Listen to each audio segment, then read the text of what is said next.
ক্রিকেটে লাক বলে কিছু নেই, কঠোর পরিশ্রমই এনে দেবে সাফল্য। এই মন্ত্রই শিষ্যদের দিচ্ছেন বাংলাদেশ যুব ক্রিকেট দলের head coach Navid Nawaz. Zimbabwe থেকে ত্রিদেশীয় সিরিজের ট্রফি জিতে ঢাকায় ফিরে দিলেন তেমন বার্তায় ক্যাপ্টেন আজিজুল হাকিমও বলছেন এই দর্শন মেনেই তারা সাফল্য পাচ্ছেন এবং তৈরি হচ্ছেন সামনের যুব বিশ্বকাপ জয়ের জন্য। খালিদ জামিলের রিপোর্টে বিস্তারিত। আকাশে পাখা মেলে ওড়ার এটাই তো বয়স। বাংলাদেশ যুব ক্রিকেট ক্যাপ্টেন আজিজুল হাকিম তামিমের হাতের ট্রফিটা বোধহয় সেই বার্তাই দিচ্ছিল, যেটা ওরা বয়ে এনেছে সুদূর জিম্বাবুয়ে থেকে। জিম্বাবুয়ে আর সাউথ আফ্রিকার বিপক্ষে ত্রিদেশীয় টুর্নামেন্ট জিতেছে ওরা, তবুও কারো মধ্যে সেই চ্যাম্পিয়ন হওয়ার উন্মাদনা লক্ষ্য করা গেল না। ক্যাপ্টেন বললেন, উল্লাস করার সময় কেন এখনো আসেনি। এক বছর ধরে আমরা যেভাবে হার্ডওয়ার্ক এবং আমাদের সবকিছু দিক থেকে মেন্টাল ফিজিক্যালি সব দিক থেকে আমরা এভাবে চিন্তা করতেছি যে না, আমরা ওয়ার্ল্ড কাপটা নিয়ে চিন্তা করব। অধিনায়ক স্পট অন। তারা 2026 সালের যুব বিশ্বকাপটা জিততে চায়, আর এই ত্রিদেশীয় সিরিজ জয় সেই প্রস্তুতির একটা ধাপ মাত্র। গেল এক বছরের পরিশ্রম একই গতিতে সামনে এগিয়ে নিতে হবে তাদের, কারণ দলটার হেড কোচ একদম ভাগ্যে বিশ্বাস করেন না। I'm not a person who believes in luck. I believe in hard work. So I think the boys have done a lot of work in the last 1 year or so, and now I think it's our time to sit down and plan things out and be smart in the options that we are taking. কোচের কথায় আরেকটা ব্যাপার পরিষ্কার, পরের বিশ্বকাপটা African কন্ডিশনে, আর এবারের সফরে সেখানকার আবহাওয়া ছেলেরা মানিয়ে নিতে পেরেছে দারুণভাবে। এবার প্রথমে সাউথ আফ্রিকা সফরে গিয়ে বাইলেটারাল সিরিজ খেলেছে বাংলাদেশ, সেখানে 5 ম্যাচের 4টাতে জয় 1 হার। তারপর হারারেতে 3 দলের সিরিজ, প্রোটিয়াদের সাথে প্রতিপক্ষ হিসেবে যোগ হয় স্বাগতিক জিম্বাবুয়ে। টুর্নামেন্ট ফাইনালে দারুণ এক জয়। চ্যালেঞ্জটা এখানেও কম ছিল না, তাই প্রত্যেকে জানে তাদের কি করতে হবে। বিশ্বকাপের দিন তারিখ এখনো ফিক্সড না হলেও প্রস্তুতিটা 16 আনা নিয়ে রাখতে চায় যুব টাইগাররা। সাউথ আফ্রিকা অবভিয়াসলি তারা একটা বড় টিম, আমরা যেভাবে ফার্স্ট সিরিজ এবং তাদের মাঠে ইভেন এবং জিম্বাবুয়ে তো আমরা তাদেরকে হারাইছি, এটা একটা কনফিডেন্স প্রত্যেকটা মানুষের মধ্যে আমরা বিল্ড আপ করে। বিশ্বকাপের ড্রেস রিহার্সাল কেবল ক্রিকেটারদের জন্য নয়, টিম ম্যানেজমেন্টেরও জানার আছে অনেক কিছু। নিজেদের কাজটা ঠিকঠাকই বুঝতে পারছেন এই ত্রিদেশীয় সিরিজের ট্রফিটা অন্তত সেই সাক্ষী দিচ্ছে। আমাদের জার্নিটাই ছিল একটা ওয়ার্ল্ড কাপের প্রিপারেশন জার্নি, এবং অনেক কিছু আমরা এখান থেকে ফাইন্ড আউট করতে পেরেছি। আন্ডার-19 এই দলটার সবচেয়ে বড় শক্তির জায়গা টিম পারফরমেন্স। কোনো একজনের ওপর ভরসা করে নয়, সবাই সমানভাবে দিতে পেরেছে সাপোর্ট, ঠিক যেন সেই 2020 যুব বিশ্বকাপ জয়ী আকবর আলীদের মতো। আর এবারের ভেন্যুটাও ঘুরে ফিরে সেই সাউথ আফ্রিকায়। সব মিলিয়ে ওই সর্বোচ্চ চূড়া ছোঁয়ার স্বপ্ন এবার জোরে সোরেই তো দেখা যায়। মিডল অর্ডারের ব্যাটসম্যানগুলো আমি বলছিলাম যে আসলে কিছু আমাদের ভালো হলো, আবদুল্লাহ, রিজান, অলিন যারা ভালো করছে, সব আলহামদুলিল্লাহ ওভারঅল সবার কম্বিনেশন একটা ভালো পারফরমেন্স আসছে। খালিদ জামিল, একাত্তর। মিরপুরের শেরে বাংলায় দৌড়ের ওপর আছে টাইগাররা। বিপ কিংবা ইয়ো টেস্ট বাদ দিয়ে টাইম ট্রায়ালেই ক্রিকেটারদের হচ্ছে একের পর এক ফিটনেস পরীক্ষা। ট্রেনার ন্যাথান কেলি বলছেন আরও ফিট হয়ে 22 গজ রাঙাতে ক্রিকেটাররাই তৎপর। বিশেষ এই ক্যাম্প বোলার ও ব্যাটারদের কতটা ফায়দা দেবে সে ব্যাখ্যাও দিয়েছেন কেলি। সাইফুল রূপকের রিপোর্ট। দৌড়া বাঘ আইলো, প্রতিপক্ষকে ভয় দেখাতে প্রায় ওই কথাটা বলতে শোনা যায় টাইগার ভক্তদের। অথচ দৌড় শেষে বাঘেদের এই হাল দেখে উল্টো ভয় পাওয়ারই কথা cricket ফলোয়ারদের।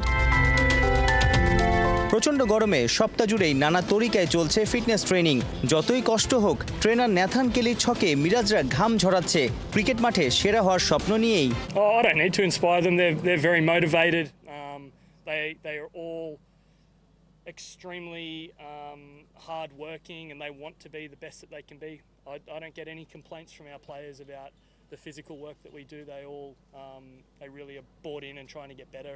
But as a group, we're collectively just trying to improve and get better in that area. যে কোনো খেলাতেই স্কিলের পাশাপাশি ফিটনেস সমান গুরুত্বপূর্ণ। ইংল্যান্ড, অস্ট্রেলিয়ার ক্রিকেটাররা প্রাক মৌসুমে ফিটনেস নিয়ে কাজ করার সুযোগ পায়, অথচ বাংলাদেশে ক্রিকেটারদের 12 মাসই খেলা থাকে। তাই লঙ্কা সিরিজের পর ছুটি শেষে সপ্তাহখানেকের ফাঁকা স্লটকে দারুণভাবে কাজে লাগাচ্ছে tiger team management. More athletic cricket players, it gives them more freedom to play the game the way they want to. So if you're a batsman with more power, you've got more options. You can hit the ball over the top. If you're fast between the wickets, you can push the running between the wickets. As you know, if you're athletic in diving and rolling and tumbling, you can make plays in the field.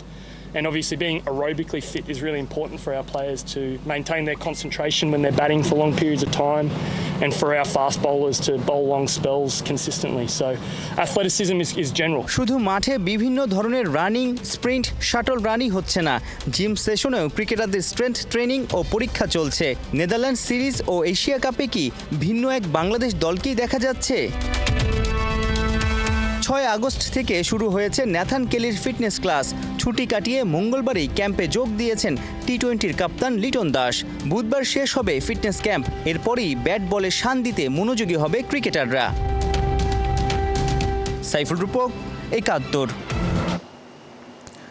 বাংলাদেশের ক্রিকেটে তামিম মুশফিকদের মতো মহাতারকার আবির্ভাব হয়েছিল, যার কল্যাণে সেই আরাফাত রহমান কোকোর আজ 56তম জন্মবার্ষিকী। ওই মানের একজন ক্রিকেটার আজ পর্যন্ত তৈরি করতে পারেনি বাংলাদেশ। খেলাটার জনপ্রিয়তা আজকের পর্যায়ে আনার পেছনে অবদান কোকোর। তার হাতে গড়ে ওঠা ওল্ড ডিওএইচএস ক্লাবে মাত্র 17 বছর বয়সে ব্রেক পেয়েছিলেন আজকে তামিম ইকবাল খান। বাকিটা তো ইতিহাস। আরাফাত রহমান কোকোর উদ্যোগেই মিরপুরে গড়ে ওঠে home of cricket Sher-e-Bangla stadium. তার তত্ত্বাবধানেই 2004-এ আইসিসি অনূর্ধ্ব-19 বিশ্বকাপের একক আয়োজক হয়েছিল বাংলাদেশ। ঢাকার বাইরে বগুড়ায় আন্তর্জাতিক ফ্যাসিলিটি সহ আধুনিক মানের ক্রিকেট স্টেডিয়াম নির্মাণের অন্যতম কারিগর ছিলেন। গেম ডেভেলপমেন্ট কমিটির প্রধান হিসেবে দায়িত্ব নিয়ে বোর্ডের নিজস্ব একাডেমি তৈরির কাজটা হয়েছিল এই কোকোর হাত ধরেই। ক্রিকেটে সংকটের সময় বিভিন্ন স্পন্সর এনে অক্সিজেন জুগিয়ে গেছেন নীরবে নিভৃতে।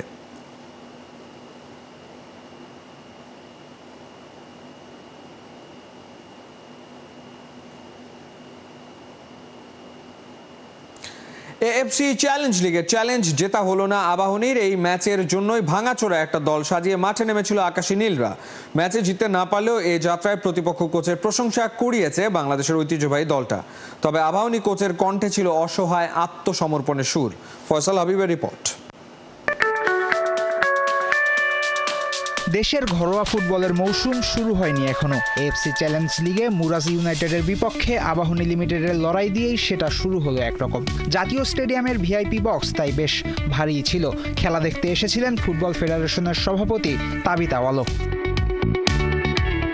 গ্যালারিতে জাতীয় দলের ম্যাচের মতো উপচে পড়া ভিড় না থাকলেও পাঁড় আবাহনী সমর্থকেরা ঠিকই এসেছিলেন দলকে সমর্থন দিতে। 1004 দর্শকের সামনে আবাহনী শুরুও করেছিল ভালো। শক্তিশালী মুরাজ ইউনাইটেডকে তারা আটকে রাখে পুরো ফার্স্ট হাফ। অসাধ্য সাধনের স্বপ্ন তখন বীজ বুনতে শুরু করেছে আকাশী নীল দুর্গে। কিন্তু আবাহনী পিছিয়ে পড়ে বিরতি থেকে ফিরেই। সেকেন্ড হাফের মোটে 3 মিনিট পেরিয়েছে তখন গোল করে সফরকারীদের এগিয়ে দেন মিডফিল্ডার আতাই দুমাশেফ। এদিকে গোল খেয়ে পিছিয়ে পড়ার পর আবাহনীও বাড়িয়েছে আক্রমণের ধার, কিন্তু গোলমুখের গেরোটা খুলতে পারেনি দিয়াবাতেরা। উল্টো স্টপেজ টাইমের 2য় মিনিটে নিজের জোড়া পূরণ করেন দুমাশেফ। ঘরের মাঠে 0-2 গোলে হেরে শেষ হয় আবাহনীর এএফসি চ্যালেঞ্জ লিগ মিশন।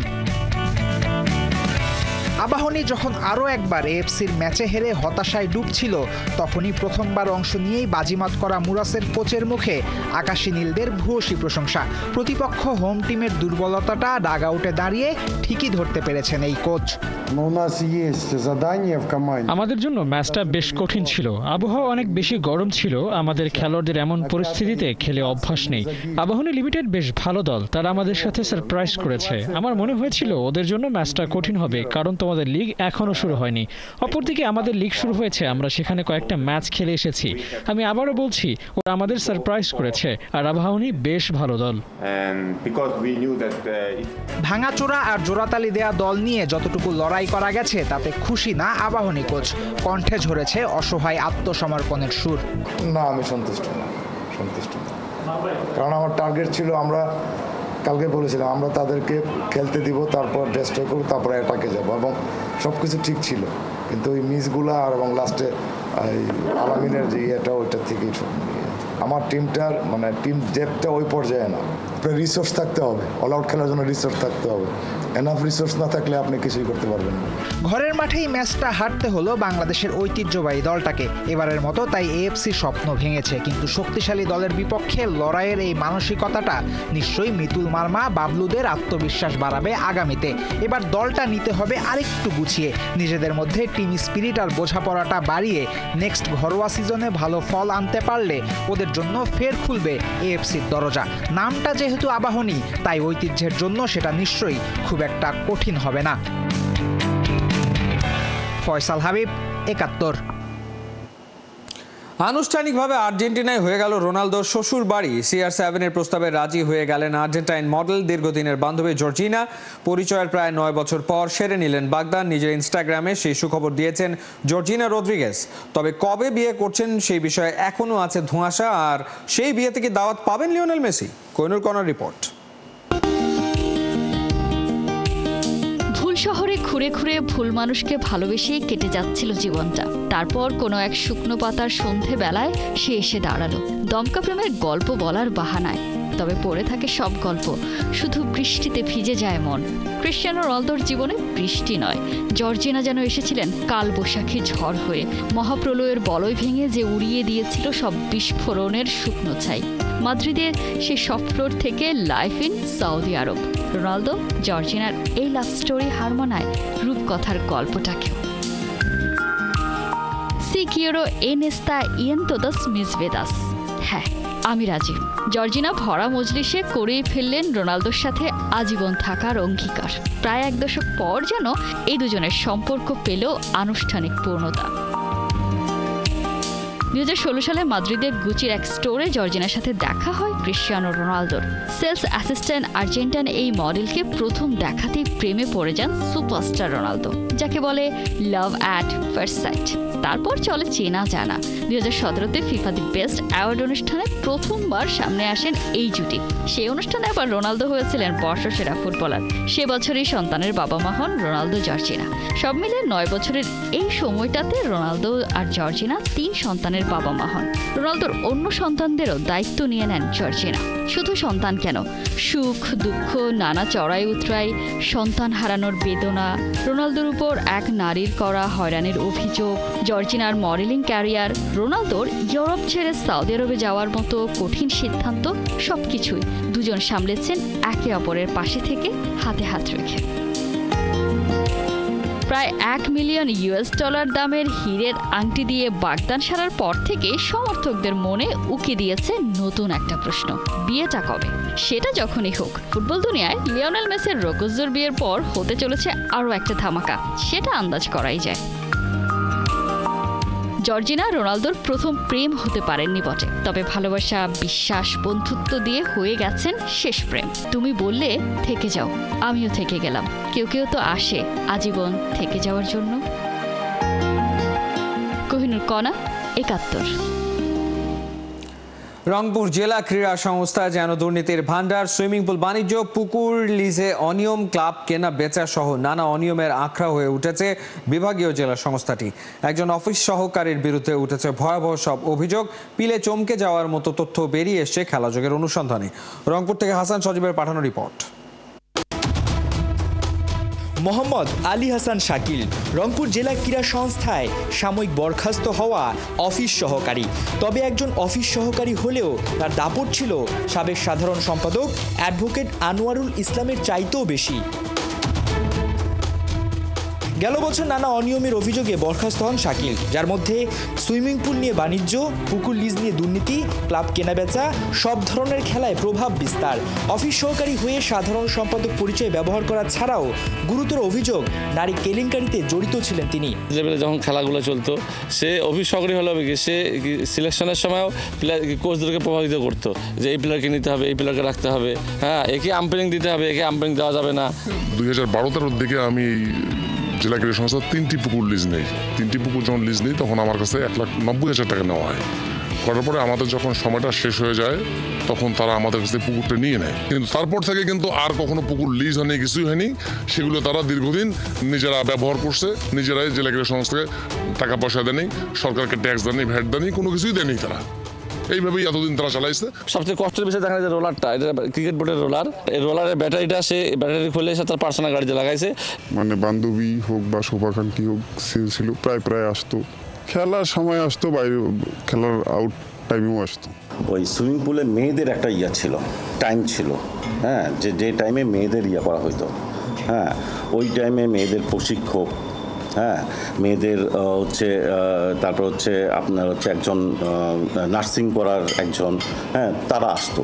দুপুরে একজন আসছে বা সে চলে গেছে, বা বিকেলে একজন আসছে সন্ধ্যার পরে চলে গেছে, এরকম ওনার বান্ধবী 2-4 জন আসতেই প্রতিনিয়ত। তো আমরা দেখতাম যে গার্জিয়ানরা যখন আসতো উনি ওনাদের সঙ্গে খুব ভালো একটা গল্পে লিপ্ত হইতো, আর এমনভাবে গল্প করতো যে হচ্ছে সে ওনার নিজের কেউ বা রিলেটিভ কেউ এরকমভাবেই গল্প করতো। এর বাইরে কর্মচারীদের বেতন মেরে দেওয়ার মতো অভিযোগ আছে তার নামের পাশে। আমার মেলা টাকা কাজে থাকে, যেমন ওই ক্রিকেট গ্যারেনে আমাকে 1 মাস রাখছিল, 700 টাকা ডেলি দিত, 1 পয়সাও দেয়নি আমাকে। না, সাধারণ সম্পাদক হিসেবে পরিচয় দেওয়ার মতো কোনো জায়গায় আপনি আমাকে এরকম পাবেন না। ইভেন আমাকে কোনো জায়গায় কোনো ছবিতে পাবেন না। না, আমি জেলা ক্রীড়া সংস্থায় তো আর কাজই করবো না, এরকম নোংরা জায়গায় কাজ করবো না। তবে সব অভিযোগ অস্বীকার করেছেন শাকিল, দাবি মবের শিকার তিনি। কিছু ছেলেপেলে কিছু লোকজন সুবিধা না পাওয়ার জন্য তারা এখন এই জিনিসটা হাইলাইট করতেছে।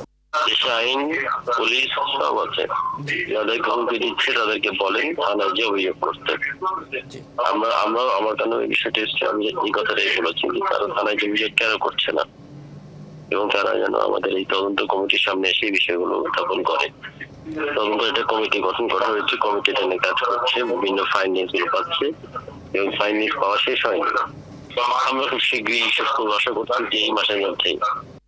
শাকিলের মতো জেলা ক্রীড়া সংস্থায় অনিয়মের অভিযোগ সান্তোস ফুটবল ক্লাবের হেড কোচ মোহাম্মদ শামীম খান মিসকিনের বিরুদ্ধে। স্টেডিয়ামের পুরাতন ভবনে নিজের ক্লাবের আবাসিক ব্যবস্থা গড়ে তুলেছেন তিনি। একটা লাইট, একটা ফ্যান, এবার 2টা লাইট, একটা ফ্যান, এইটাই বলে। এটা যদি বিল হয়, যদি ওরা বলে আমি দিব, সমস্যা নাই। আর নাইলে রংপুর আমার একাডেমি বন্ধ করে দেবো, সমস্যা নাই, আমার সমস্যা নাই। আমার নাম মিসকিন, এটা আমি মিসকিন না।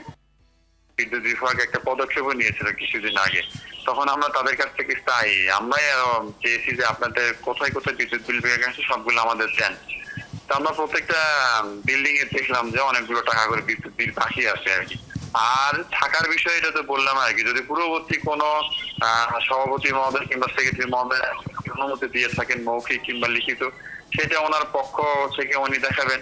আর না যদি দেখাতে পারেন, আমাদের যে বিধি অনুযায়ী এনএসসির যে আইন অনুযায়ী যেটা হবে সেই হিসেবে তখন এই কমিটি পদক্ষেপ নিবে, আমি আশা করি আর কি। এটা হাসান সজীব, 71, রংপুর। এই ছিল এই মুহূর্তের খেলা যোগে সরাসরি সংবাদ অনুষ্ঠান দেখতে চোখ রাখুন 71-এর ফেসবুক পেজ এবং সাবস্ক্রাইব করুন 71-এর ইউটিউব চ্যানেলে। 71-এর সাথেই থাকুন।